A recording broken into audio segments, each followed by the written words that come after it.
If needlework is your passion, whether you're stitching by hand, machine, or mixing it all up, you're going to want to hear about the Mr. X Stitch Contemporary Needlework Prize 2025. This prize celebrates the best in modern stitch, and it's open to creatives from all around the world, whether you're a student or an emerging artist or a seasoned professional. And the best part, you don't have to send your work anywhere. Just upload high-resolution images to a private folder we will send you after you enter. You can enter more than one category, for instance, hand embroidery and 3D textiles. Just grab an entry for each one. And if you've got a student ID, you can get 50% off the entry price as well. The deadline for entering is 30th of June 2025, and entries are now open at xstitchmag.com/prize-entry. Thanks to our brilliant sponsors, Bookmarked Hub by Search Press and David and Charles, and the legends at Lowry Workstands. If you've got the stitch bug, this is your time. Show us what you've got. Enter the prize now. Visit xstitchmag.com/prize-entry to get your ticket today.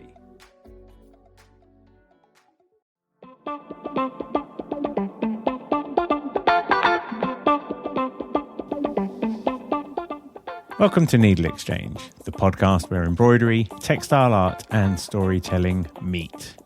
In this episode, I sit down with Vanessa Marr, an academic, artist, and researcher whose Domestic Dusters project gives a voice to women's everyday experiences through embroidered dusters. We explore the origins of the project, the unexpected cultural power of the yellow duster, and how domestic labour remains invisibly ingrained in society. Vanessa also shares how fairy tales were rewritten to reinforce patriarchal norms and how her work is reclaiming storytelling through stitch. If you enjoyed NeedleXChange's 55 and 56 with Diana Waymar, the curator of the Tiny Pricks project, then you'll love this one. Vanessa's so clever. She's tapped into something quite remarkable with the dusters. It's a really thought-provoking discussion, and I hope you enjoy it. If you do enjoy it, please share this on social media so that your like-minded friends can find out and tune into the project, because there's plenty more dusters to be stitched on. I'll be back next week with the second part of the conversation. So until then, enjoy the show.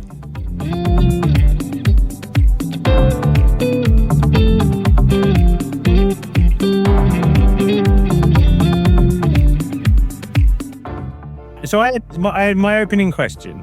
My opening question is, why are dusters all yellow? Is that like a brand thing? Like, do you know why they're all yellow? Were they always yellow? Did it become a thing? Is there only one brand of duster and that's why they're yellow? What's that all about? Do you know what? I have been asked this question so many times and I genuinely don't know. I even had a BBC researcher contact me once and ask me about the history of dusters. I'm not an art historian, so it's not really my background, but I did do a bit of digging and I have found some rumours. So some people said that there were yellow flags that were to do with cleanliness that were hung from ships. Someone else said that there was some yellow cloth that came over from India and was cut up and it was used because it was particularly soft and appropriate, but I genuinely have no idea. I love the fact that dusters are yellow because they're really sort of recognisable. And as you've seen for yourself in Crew, the fact that they're bright yellow really makes them stand out. And yeah, they're sort of bright and cheery, which works well with the red thread and weaves into all of the kind of connotations that I make with the duster. But I don't know why they're yellow. Sometimes people give me dusters that are other colours just because weirdly I'm known as Duster Lady, so people will be like, oh, I've got some dusters, would you like them? These are blue. So I have some blue ones and I have some white ones, but I love the yellow ones. And they do predominantly seem to be that colour, but I have no amazing insight into that except that I love the fact that they are. It's funny, isn't it? Because there are so many things where eventually variety kicks in or whatever, but it seems like yellow dusters, they've got like a hold, haven't they? They really have. And really weirdly, excitingly, this week someone sent me a link because Farrow and Ball have got a new colour called Duster. And when they talk about this colour, they're talking about this nostalgic cloth and all of the things that I write about it. So I sent off for a sample pot. I don't actually need to paint a wall, but I was just like, I can't not have that. So, that colour yellow is really ubiquitous and really well known. But why they're yellow, I don't know. Yeah, it's fascinating. And I think the thing is having come to know your project and understand it, I've been involved in various like collaborative art, craftivist type projects and something. But you've hit something. You've hit something so strong with the duster, haven't you? Was there a moment when it suddenly clicked, or was it a deliberate choice from the get-go? It was a deliberate choice. So I was doing some research into the domestic origins of fairy tales and how women would work with cloth and in a domestic setting, around raising kids and running businesses and all of these sorts of things. And I wanted something that could be stitched into and something that would immediately kind of be recognisable as domestic. And I looked at tea towels, but they're already, embellished in some way. You get a tea towel with a picture on or whatever. And then there are also different types of tea towels, so whichever one you chose would have its own visual language. I looked at tablecloths, which I do embroider as well sometimes, but outside of the context of the project. But again, there's something that's already embellished. Aprons likewise. So I wanted something that was sort of undervalued and ignored, something that didn't have this idea of making it pretty associated with it at all, but something that was visually appealing. And so the duster really worked for that. So I did an initial piece of stitching on one and then shared it with a colleague, and they said, and I said, does this look a bit mad, or what do you think? And they said, no, actually, I think you're onto something. So I then went on to make my own set of dusters, which responded specifically to that theme, which were to do with fairy tale promises aimed at women and girls, and then expanded it into the duster project. What was weird was that by that point, I'd got quite obsessed with it, as you know, I still am. But it had come to mean so much to me in so many different ways that when people started talking about cleaning, I was thinking, why are you talking about cleaning all the time? There's so much else more to it. And of course, you've just given them a cleaning cloth, Vanessa. Obviously, they're going to speak about cleaning. But now I think, it's established enough that it's realised that that's maybe kind of the gateway. And some people talk about that, but actually that domestic invisible context that the duster holds and all of the nostalgia and everything else that kind of leans into it, it's become more than that, really. But yes, a definite decision to use the duster for all of those reasons. I do want to. Obviously, we're going to talk about the dusters, but I do just want to go back to this fairy tale thing for a minute. I'd like to hear the thesis, please, because I am, as a girl dad of a 5 and 7-year-old, fairly well versed in the land of fairy tales. So blow me apart so I feel even worse about the patriarchy or whatever it is, please. Yeah. Well, most of us know fairy tales through the Brothers Grimm or through Charles Perrault, and through Victorian sort of fairy stories, which Disney have very much picked up on. So when we know fairy stories, I've got 4 daughters, and Disney princesses were a big thing in my house. And those versions that we're very familiar with do very much come from a patriarchal perspective, and generally need a prince to be fallen in love with, need some form of rescuing. But prior to that, they weren't like that at all. They were actually feminism as we know it today didn't exist then, but they actually would now sit quite happily in that context. And they were stories that women told each other to make sense of the world around them, and stories that empowered them. So, for example, in Little Red Riding Hood, early versions of that, and there are a number of different versions, the woodcutter didn't come and rescue Little Red Riding Hood. There was no requirement for that at all. Little Red Riding Hood and Granny sorted it out quite happily between themselves. And all sorts of different versions. If you look back, you discover that this kind of need to be rescued, or need for a man to come and put you into a particular space, a domestic space quite often, was introduced when Grimm and Perrault took those stories and then changed them to their own means. And so there's lots of women that do all sorts of things with fairy tales now and bring them back to their original tellings. But obviously Disney is quite persistent in terms of those ones that we're probably most familiar with, which I'm guessing are the ones that maybe you know well with your girls. I'm aware of like the revisionist versions of them, because that is a thing now, isn't it? And I like that, but it's interesting to think that I don't know, it comes across as a new way of thinking about it.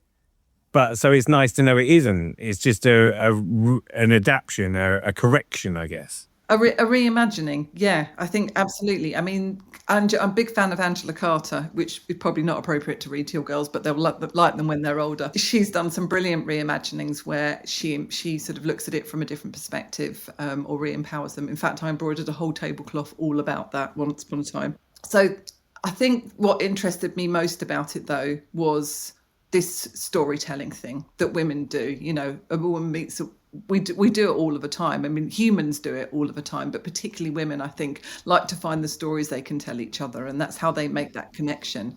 And to turn that into something sort of fantastical is actually only another step on from that. And obviously, originally, when women were sitting working with cloth around the fire, all of these different sort of historic contexts, that would have been their entertainment as well. Yeah, because I guess there's always a presumption, isn't there? We rely on print for being around, but if you predate that, I guess, what are you talking, like 1500s and backwards, that sort of thing? Yeah, absolutely. And it is just those oral tales. And what's exciting as well is how there are commonalities right across the world. You know, there are common threads that happen. You know, there'll be one thing happening in Asia, another thing happening in Europe, another somewhere else, and common threads where people have kind of picked up that story and made it their own. And obviously the oral versions ultimately do get lost or turn into these other versions. And with what was happening around the same time historically, with these differences being made between private and public spheres, between with women being in the private ones at home more often and men in the public ones making rules, the bias of stories that are told around that were changed in order to really kind of basically get women in their place. So it's great that they're being reclaimed, and it's great that these are now things that are, you know, more and more common across all sorts of different contexts. Yeah, how come the Brothers Grimm and that got the market so well? Because it suited society for that to happen. Yeah, it's interesting, isn't it? Because again, it's just one of those things you don't really think about it. But like you say, if a whole swathe of storytelling gets kind of captured by one or two voices all of a sudden. Male voices, yeah, absolutely. In fact, and it's absolutely that's exactly what happens. But it's changing now. These things go in cycles, and fairy tales to me had not been a significant thing before. Really wasn't something that I was, you know, I read fairy tales, but when I was growing up, I was aware of them. They weren't particularly significant, but they're also really fun to play with creatively because, you know, those common tropes, those kind of common patterns that you have in them are so familiar. Actually, you can pick up something like that in a story and change it, and people will recognize it. So they're great for playing with creatively too. Yeah. So then I guess, did it naturally follow that you're looking at this version of storytelling and how that's being captured by the patriarchy, if you like, paraphrasing, but then to get this narrative about women's place in the home? And then, I mean, the needlework story is an obvious one to me and to, you know, hopefully people listening to this. But it's the same story, isn't it? It's like embroidery was a tool that was used to put women in their place, and their place was in the home, and you can stay there, thanks very much, because us men are going to go off and do big industry and be all powerful winners and all of that kind of claptrap. So, I mean, did that conversation come naturally as a follow-on from your first lines of inquiry? It happened at the same time. So there's a book called The First 20,000 Years of Women's Work, which I love the title because it just sounds knackering, by someone called Elizabeth Wayland Barber. And she is kind of the one that it's a book that everybody goes back to refer to in this context. And she writes about how women worked with cloth because it was practical. So obviously there was no contraception, having babies all of the time, based around that space because that was what they needed to do. And labour was divided up based on what was practical. So yes, women did go out and fight and chase wolves and all of those sorts of things, but once they were childbearing age, they were based at home, or whatever home looked like.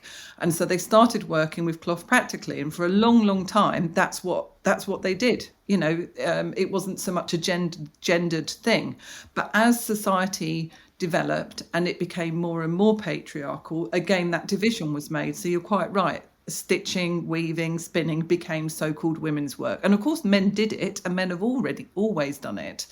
And, you know, there were even sort of, you know, the Embroiderers Guild crazily didn't let women in. Women could only do the home-based stuff, not the big special stuff. But that kind of commonality between those stories that women told to each other to empower each other and stitching as this legacy of women's work and all of that holds, it's a very sort of conscious decision to bring those two things together in the duster, because when you're stitching a duster, you're holding this cloth that embodies that invisible domesticity, but at the same time the technique that you're using also embodies that invisible domesticity, and so that's what makes it really powerful, I think, that connection between the two. So then give me the official pitch of the domestic duster, if you would. Hit me with a spiel. Okay, so Domestic Dusters aims to give women a voice where they are silenced, unheard, or ignored. It deals with everyday domestic discrimination. So the things that are invisible, that often, not even noticed, the fact that she might be the one who does more emptying the dishwasher.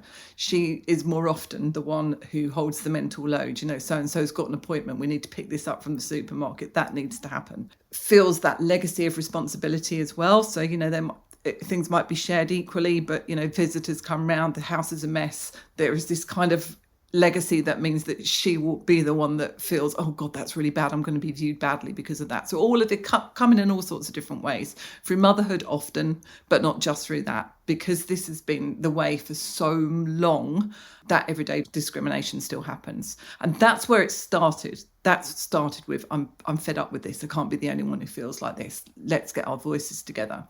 Since then, it's very much become more and more part of my academic research. And I have looked for opportunities to work with groups that have experienced particular domestic discrimination. So, for example, with those who've experienced domestic violence in some way, I have an ongoing project with an organisation that works to empower women seeking asylum. I've had a collaboration working with an organisation called We Care, who work to sort of a craftivist approach, supporting unpaid carers, who are more often women because of this bias and this legacy of women as the caregiver. And more recently with Crew, which identified hidden women's voices. And so there's sort of different strands that have emerged over the years. So I've been running it since I did my dusters in 2014 and the first exhibition was 2015. So a good 10 years now. Those different strands have evolved. Yeah, and it's interesting, isn't it, how one concept can resonate in these different directions. I mean, I know that needlework's a great tool for people to be able to reflect on a particular thing. I always wanted to do like power mantras, where if people are feeling a certain way, you invite them to stitch a phrase that empowers them. And because they dwell in that space when they're stitching it, in theory, it would be a good thing. But yours is, but it's interesting that you've been able to apply it in different directions, but it feels like they're quite naturally occurring versions. Well, unfortunately, invisible labour is everywhere. And the invisible women's experiences of domesticity as an invisible force, for want of a better word, are everywhere. And so actually, that's, I would say, has emerged as the underpinning theme. It's the invisibility of women's roles. And that's something that leaks into many, many different spaces. So I've got a collaboration that I'm just starting with St Andrews University, where we're looking at invisible labour as experienced by women in academia. So it's something that happens all over the place. And that's the common theme, I think. But you're quite right about stitching words and what that does, because that was quite a surprise early on in the project to discover that actually stitching particular things really reinforced what you were stitching and how you felt about it. And stitching, I'm so fed up will have one impact, and I'm going to change this will have another impact. But whatever happens, the words, as you know, repeat in your head as you're stitching. And that leads to contemplation. It leads to understanding. There's a participant in the work that I did with We Care, and her summing up was, she said, my duster counselled me, and she was really surprised. So we asked her to embroider this duster, and she sat down to do it, and she was sort of thinking, well, this is a really crazy idea, but, I like making things. Okay, I'll give it a go. And she said years and years and years of caring experience. So she cared for her mother that had leaked into an expectation from the whole of her family to take on that role. And she literally poured it all into a duster. She couldn't stitch fast enough. She started drawing things on it as well and attaching things to it. But the duster became that embodiment. And it's because she was stitching it. It's because of the all of these legacies that the duster holds. It's pretty magic, like a fairy tale, definitely. I mean, for me, like part of my philosophy about it is the whole meditative thing. And I think I said this to you when I met you, you know, like if you're meditating and your mind's wander, you're supposed to come back to center, and being in the center and being in the moment where you're focusing on your breathing, whatever, is where you get the unlock, you get the stillness, you get the opportunity for reflection. And because when you're stitching, you're always having to look at where the needle's going next, you are always coming back to center. And particularly with cross stitch or with some of the simple stitches that people we use doing yours, they're coming back to center a couple of times a second, maybe, or at least once a second. And that's like, you can't beat that. I don't think even if you're meditating, just focusing on your breathing, you can beat that kind of coming back to center. So I think, you know, that was what got me interested in the first place, was just this soothing in my soul. And I love it. I just love when you see, I think sometimes I almost feel like I want to warn people now, because it's just like, you can't explain it, but there's a lot of power in that. I don't know whether, I mean, do you sort of say that to people? Do you say, you know, be careful what you stitch for or something? Well, I do get serial stitches for sure. I mean, I've obviously stitched lots of them, but it's not unusual for someone to stitch one and then another and then another. It does get a bit addictive. Yeah, it really does. And you're quite right. It is that coming back all of the time to that point. And that sort of the way we're stitching, your mind can wander, but you also have a focus, which personally I find much more, I'm rubbish at. I can't meditate to save my life, but I do find that process of stitching is exactly as you say. It's, yeah, and I think the thing is sometimes as well, I found that with projects like this, if you do give someone a reason to stitch, then that's kind of permissive. You know, there's an artist who I'm working with here in Crewe who's from Kurdistan, and she's done lots and lots of paintings. And we had a conversation about her doing a series of paintings that are like vignettes of the Kurdistani culture.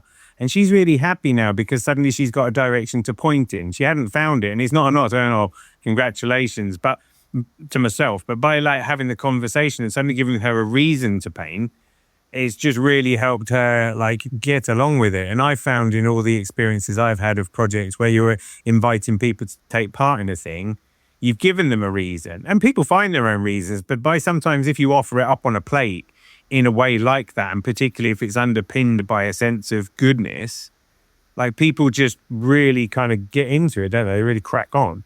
Yeah, they do. Absolutely. And a deadline helps too.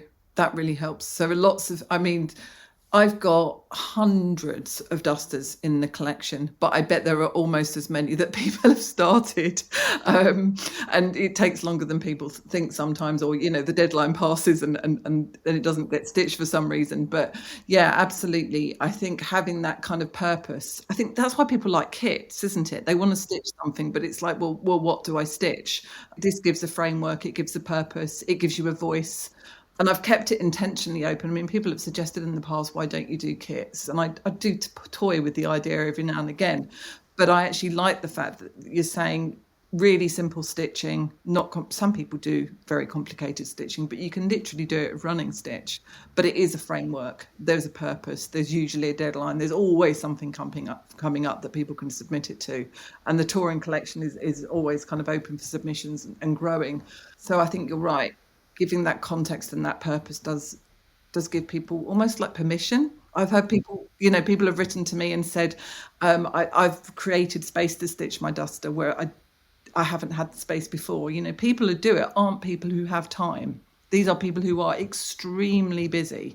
They don't have hours and hours to sit stitching, but they make the time. And I think because often they said the project gives them permission to say, right, well, I'm not doing that with you, or I'm not going there, or I'm not doing this other thing. I'm actually making this time for me to stitch for an hour. And that's as important as well. I think as well what's interesting is that, like, to me, another thing I always bang on about is the difference between art and craft. And art is just that thing where you express yourself, whatever that means, whatever your opinion is. And in some ways, you're giving people this, like, back door to being an artist, isn't it? For a lot of people, they might not consider themselves. She said, oh, you're making art. They'd be like, no, I don't think so. You know, it's why we do a lot of the crew stuff. We just call it making. We don't call it art because we don't want to scare people off. But actually, you're allowing people to voice their opinion, which actually makes artists out with them on the down low, kind of. And that's really important. And I've been really clear right from the start that it is not exclusionary in any way at all. So there are artists who approach it, and they approach it in a particular way quite often. Often they're the ones who can't decide what to do, actually, because it's like you ask an artist to do something and they get tangled up in knots. But yeah, I think everyone who submits to it is an artist, because like you say, they're expressing themselves. All I've done is provide the route to do that. And I think it's really important that all of these submissions are viewed equally. And that art craft prejudice obviously drives me mad. And again, that comes from those divisions between men making stuff and women making stuff. But there is a surge now of craft coming into galleries more and more. But yeah, I agree. That's a whole other conversation, isn't it? It's funny how when you see craft in certain contexts, it's still a section of craft. You never see your crochet dolly toilet roll cover is never going to be in the Saatchi gallery because it's not made of like porcelain or something. And I'm not picking a fight here, but it's funny how there are still kind of those socio-economic barriers, aren't there? Yeah, there are definite prejudices towards certain things. And this like kind of idea of amateur making. There's a guy who writes about craft a lot called Glenn Adamson, and he writes a kind about amateur makers. And I think amateur makers are very much looked down upon by the art world. But do you know what? If they're expressing themselves, that's art. Right, to go to like naive art and even folk art, folk art like in many ways predates fancy art, doesn't it, sort of? And it's exactly the same thing, isn't it? Exactly. It's all down to context, brings us back to fairy tales again, and who presents it, where it's presented, who says it's important, who frames it, really. Do you say to people that maybe they should have a warm-up duster because it might be that they need to get into the zone before, I can feel people being stymied by the pressure to say a thing. Like, in Crew, you were asking people to, what was the official spiel with Crew? Because I don't want to get it wrong, and I couldn't participate on account of like chromosomes and stuff. With Crew, we said, "What's your story?" So we asked for experiences of what it felt like to live in Crew, but that, as you saw from the contributions, expanded out quite quickly. So some people stitched about being in Crew and what that felt like, which then leaked into family and all of those other things. Others, looked at what was already in the project, and that does obviously influence things now, and commented on sort of domestic concerns. I went and spoke to the girls. It was all girls, just because that happened to be girls in the group at the college, and they did lots of dusters that were to do with choice, their bodies, how it felt to be a girl, in a sort of a feminist context. So often there is a kind of, this is the theme, like with Crew, what's it like living in Crew? But I wouldn't restrict people from changing what that looks like. In terms of a test duster. Now, the reason I say that, though, is just, sorry to interrupt, but the reason I say that is just because you might say that, as you've literally just said there, you might say to people, tell me your experience of Crew and living in Crew, and they'll do one thing, but actually it's like getting the ball rolling. And actually when they get the ball rolling, that's when the actual story that they've got, like the story that's behind the story or whatever, that's when it comes through. It's like, I don't feel like anybody can start sprinting without warming up. It's that kind of thing, isn't it? I just wonder whether you find people, as you say, will make one, but actually feel like they need to make another one because actually the second one's the thing that they meant to make. They didn't realise. Often people will stitch something and then tell me a story behind it, which isn't immediately obvious based on what they've stitched, because that, actually, you're right, reaching the thing sometimes takes longer. It's not unusual for people to sit in a workshop and it's not stitch a single thing. They go away and stitch it. It's not unusual for people to stitch a word, unpick it, and then stitch another one. I mean, Sarah started 3 dusters because she kept thinking of new things to say. But I think I do really encourage people to keep it really simple. So there are various exercises that I go through with people, and depending on the context, that can be really fluid or it can be much more guided, to try and identify some keywords, some images, some recollections. It might be to do with memories, that type of thing. And often that actually leads into what they would ultimately stitch on their duster. So we might have done that for an hour before they even start stitching. With crew, it was very relaxed. It was kind of come along, see what you might do. Some people launched straight into it. Other people just said, actually, I just want to sit here and watch, and then they went away and stitched it. So I think it's really important to just sort of respond to the particular context and what people need. But yeah, it is often something I think people have to sit with before they decide exactly what they're going to make. Yeah. How, so when I teach cross stitch, mine's, non-gender specific, but I definitely have to hold the hands of men as they get past it. I think, to be honest, I've only ever had like 3 or 4 men who were just like, I can't do this. I remember one guy, because I used to do this workshop in London at a place called Drink Shop Do. Is every month it was like cocktails, cross stitch. It's a bit hipster. It was very groovy. But I remember this one guy who must have been like 32, and he just couldn't get past. He couldn't get past the fact that he was a guy and he was trying to do some cross stitch. And like, I'm there, that I'm pretty experienced in holding people's hands and getting them through it. I'm not assuming that yours is a predominantly female audience, but do you find that you have those kind of struggles with people? Or is it something that they're quite at peace with getting on with? I inevitably attract people who like crafting, but yes, there are lots of people who say they can't stitch. So there was a lady who came to the second crew workshop, actually, who told me right from the offset, this is not my happy space. I'm not comfortable here. I can't do it. Her duster is beautiful. You would not know that she'd not stitched before. And I had to literally show her how to thread the needle, how to put it through the cloth, how to make the stitches. And what I find with women, actually, and this makes me mad, is it's often textile teachers that have put people off. So particularly women my age and older who were taught to sew a particular way, stitches, all the stitches had to be a certain length, you had to do a straight line, a certain number, all of those sorts of things, the way we used to learn it in school. And they were told that they couldn't do it, and therefore they haven't done it. And then the project has appealed because they think, well, I've got a voice, I want to say something. This is a subject that matters to me. Oh, okay, I need to stitch to do that. All right, okay, I'll do that, but actually I feel a bit uncomfortable. So I think there isn't the gender, but there are barriers in terms of people thinking that they're able to stitch, definitely. Which is, I think, is really sad. You get that with drawing as well, though, don't you? People think they can't draw. Everyone can draw, but they think they can't because of their expectations of what a drawing looks like. And more often than not, their art teacher told them they couldn't. Yeah, one of my lines I like to repeat is, I'm pretty sure that Michelangelo's first piece of marble work looked like garbage. You can't come out and make David out of marble straight out of the pack. Do you know what I mean? Just try and get people to relax about the whole thing. I think so. And you worked with people of all ages, right? Yeah. So girl guides all the way up to, I had a duster last week from somebody in her 90s. Nice. So I've done the WI and I've done the girl guide. So, and all the way through in between. So I do stuff with my students every now and again. And they're obviously sort of 20s. I would say my main audience is probably women from 30 to 60, probably, because they are the ones doing the majority of the invisible labour. I'm sure there's no coincidence there.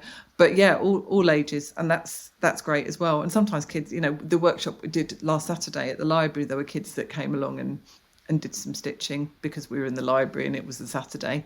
And that's great too.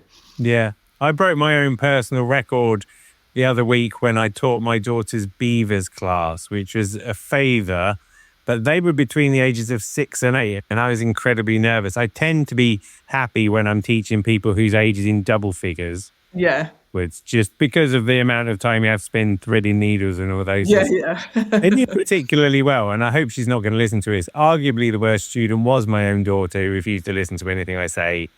That's pretty normal, I think. That is pretty normal. Yeah. To be expected. You find that, with like, say, your main people are 30 to 60, so they're somewhat needlework familiar, but I would argue that people in their 30s, I don't know, it's just not taught the same way anymore. I guess I just wonder whether you notice that by the amount of actual training in embroidery you have to do, as opposed to the training in storytelling you have to do. Yeah, you're right. I think with younger people, It's more that they have identified themselves as comfortable in a crafting context, and then they come to it. Whereas older women, it's something that we learnt at school.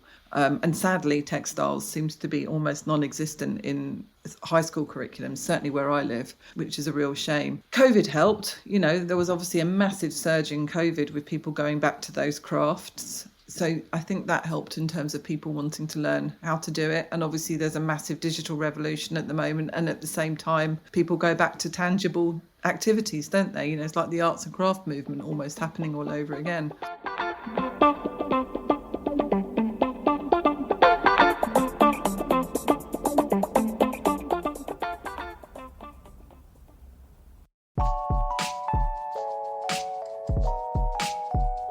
Thanks for joining me on another Needle Exchange. I hope you enjoyed the show.